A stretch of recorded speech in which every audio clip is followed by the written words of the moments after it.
Pwd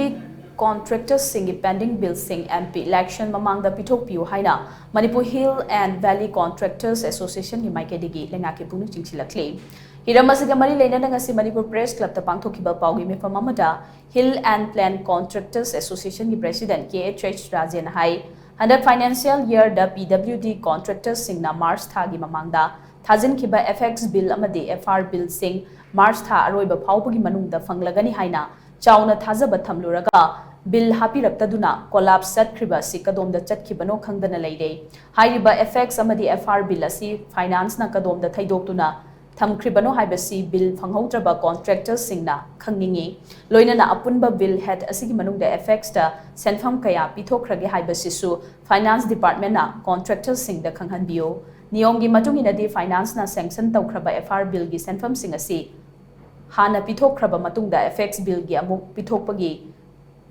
condition da thamgadabani adubu matam kayagi mamangdagi pending da labor senfam sing amata pithoktana March tha manungda thajin kiba anoba bill sing khangna chanaba sanga leiba yenglaga bill pithoklamba si association na akan mamongda yaningde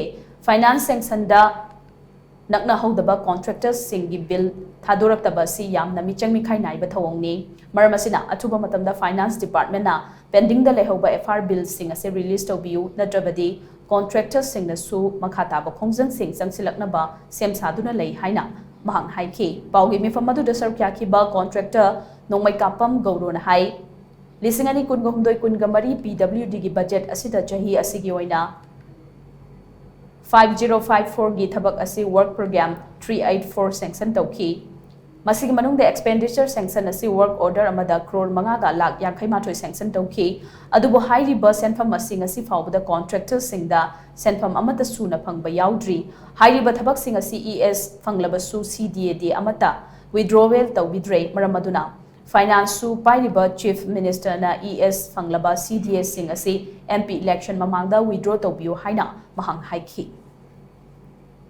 hui chenam ji kyamna arimbara chakrabagi haibidi FX ta pithokpigarbagi haibidi jokher khamna pam FX gi paisa ji piru haibini mogai karamna karigi no hagana FR na pirama tungda FR hairo file jina paisa ji lowdra matungda paisa ji lemhuru matungda masi FX piba yabi karijin thamne du FR gi file gi paisa me supi pidana FR gi file me supi pidana ekoi gi ariba file gi paisa lo pithokbi mongda chakiba aduga file ju ngata FR file yam ngan khoi submit tawje file ji paisa pibi da khoi famjile mayamsina sina si batungda lakwa file makai dia loino khoi gi some percentage khar lawraga haidi mantri na lawri ra lawri bano some 4-5% lawraga finance section di aya loino paisa thadu khiyo ru khoi gi 2023-24 gi PWD gi budget sidagi khoi gi sahi ji gi oina 5054 gi ko thabak se 384 number je work program oina thoeba ko